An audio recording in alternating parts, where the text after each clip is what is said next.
Bonjour les enfants, c'est papa. Mon mur est un asile psychiatrique à ciel ouvert et ma salle d'attente est toujours bondée les enfants. Bienvenue à la clinique. Alors là mon frérot, tonton J. Rémi Ngono, là tu es passé en mode kamikaze. Et quand je lis ton post ici, tu es un kamikaze. Là tu as dit que Mouraouaou, j'attache les explosifs. Là, tu as attaché les explosifs. Tu as dit qu'il va emporter ce qu'il va emporter. Quand je lis ça, je sais que tu es passé en mode kamikaze. Hein? Là, tu as écrit un activiste qui ne travaille pas, c'est-à-dire moi. Donc, quand tu dis qu'il ne travaille pas, frérot, qu'est-ce que je suis en train de faire là maintenant? Dis-moi un peu. D'après toi, qu'est-ce que je suis en train de faire? Là, tu es totalement sous mon emprise, tu es sous mon contrôle. Ça veut dire que je vais te garder comme ça là pendant maximalement peut-être une semaine et demie. Je vais faire, je sais pas, là par exemple, la journée si seulement, tu auras droit au moins à 3 vidéos, tu vois. À la fin du mois, quand je vais te comptabiliser, toi seul, tu m'auras mis au moins 4 000 € dans la caisse. Putain, je vais vous apprendre la vie comment. Tu es sous mon contrôle, tu vas me rapporter des sous. Mais beaucoup de l'argent, Là, par exemple, tu vois pas que la journée, si là, hein, là, c'est ta deuxième, tu as ta troisième qui arrive. T'inquiète pas, on va arriver à ton dossier du samedi soir avec ton problème, mais moi, tu vois, je bosse. Et je bosse le vrai argent. Et là, tu es mon cobaye. Tu vois, tu es mon cobaye. Tu me rapportes en ce moment l'argent que je veux acheter, le gros barbecue que je veux mettre en bas, là-bas, là. C'est avec toi, C'est avec toi qu'elle va acheter le gros barbecue là que je veux mettre. Parce que quand je t'aurais contrôlé comme ça là, pendant une semaine et demie, boum, c'est au moins 4 000 € dans la caisse. T'as vu frère? I'm the fucking best. Crois-moi, cousin. Eux, ils imaginent. Mais ils ne me connaissent pas, donc ils ne connaissent même pas ce qu'on fait. Donc, quand tu dis qu'ils ne travaillent pas, premier mensonge, c'est que tu ne connais pas ce qu'on appelle le travail. Et tu définis quoi? Tu as déjà écrit un livre dans ta vie. Un écrivain ne travaille pas. Hein? Donc, chanteur que je suis là, ce n'est pas un métier. Mais donc, tu vois que tout ça là, non, c'est beaucoup de travail, Donc, première chose, un activiste qui ne travaille pas se vante d'avoir acheté un château en Europe. Non, je ne me suis pas vanté d'avoir acheté un château en Europe. Je construis avec mes mains. Tu vois pas tous mes vidéos avec mes filles, on tape les planches et tout et tout. Quand je pars, je porte la piscine, je viens mettre, je construis avec mes mains.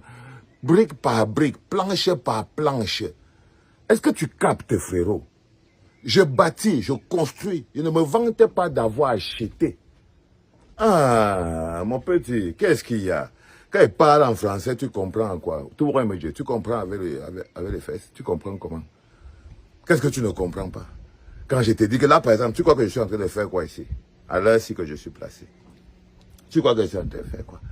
Je suis en train de travailler avec mes mains pour construire toujours ma maison. Et je t'ai expliqué, je t'ai donné combien d'argent ça va encore me rapporter. Quand elle veut finir, je mets sur Airbnb. Tant.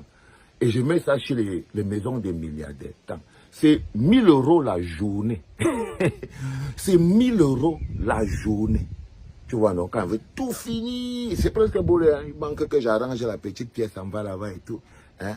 Je vais te montrer la petite pièce qui manque que je finis d'arranger. C'est celle-là.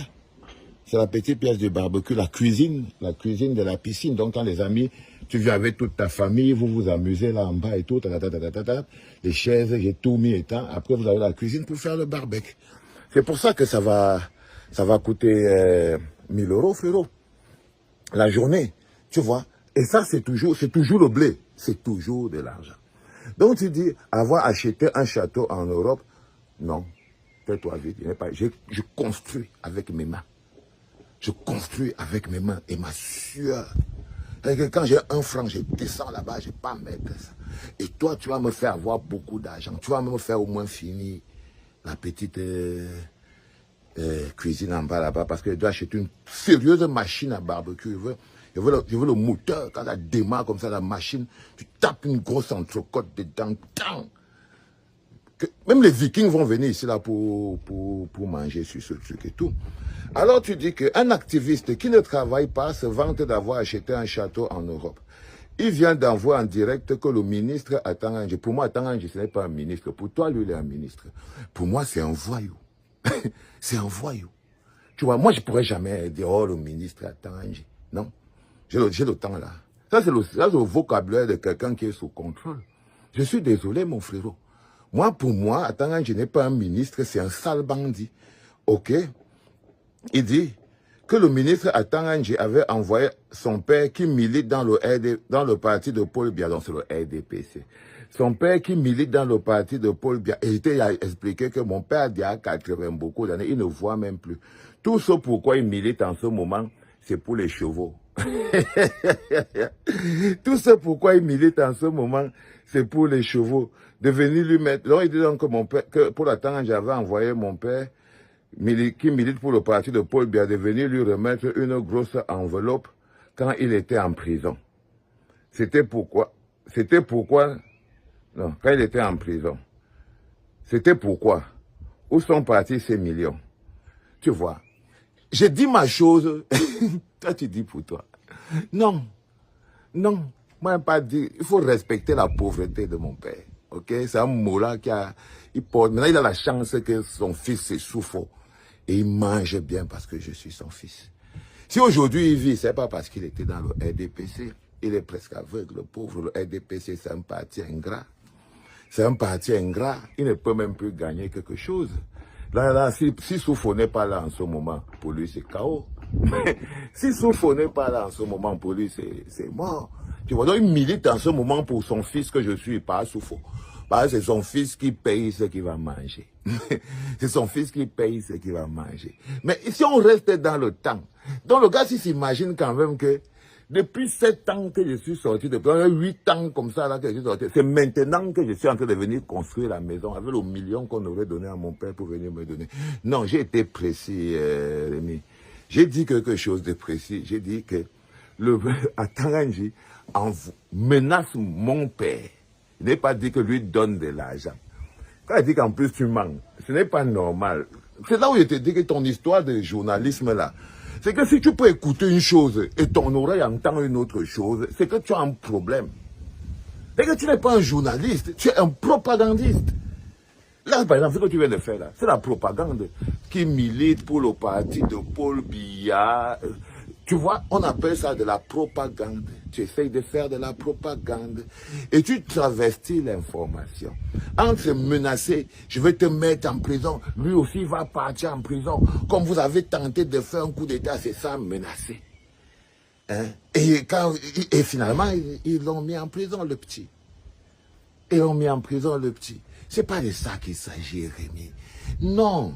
Non, non, non, non. Tu pousses. Je ne sais pas jusqu'où tu vas arriver.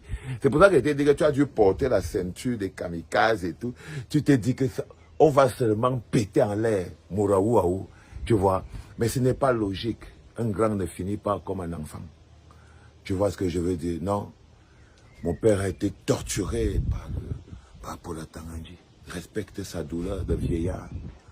Il a été torturé psychologiquement, brimé comme un enfant. On l'a même fait pleurer. Il a senti qu'à l'heure, si peut-être qu'il va même plus aller chez lui. Tu vois. Donc quand tu parles de ça comme tu parles comme ça, c'est pas bon. Ça veut dire qu'en fait, tu dis beaucoup de mensonges en fait. Tu vois, si c'est comme ça que toutes les histoires que tu racontes souvent dans tes lives là, si c'est comme ça que tu écris ça, si c'est ça là comme ça, là, ça veut dire que tu es vraiment... Ça veut dire qu'on était vraiment le pile. Et si c'est ça là, tes grands dossiers noirs du samedi noir là. Et quoi qu'en fait, c'est parce que comme on est trop découpé, les gars sont trop décalés du Cameroun et tout, ils veulent tellement être en contact de ce qui se passe au Cameroun, du coup ils t'écoutent, même si tu dis n'importe quoi. Alors que tu dis là, par exemple, là tu vas mettre sur pied une entreprise extrêmement complexe de destruction de Soufo. Tu vas commencer, parce que tu es un chef colporteur, tu vas commencer à colporter, tu vois, mais dès que j'aurai travaillé la quantité d'argent que je dois finir de travailler sur ton sujet, là-bas, pour finir de construire mon barbecue, je vais te mettre sur le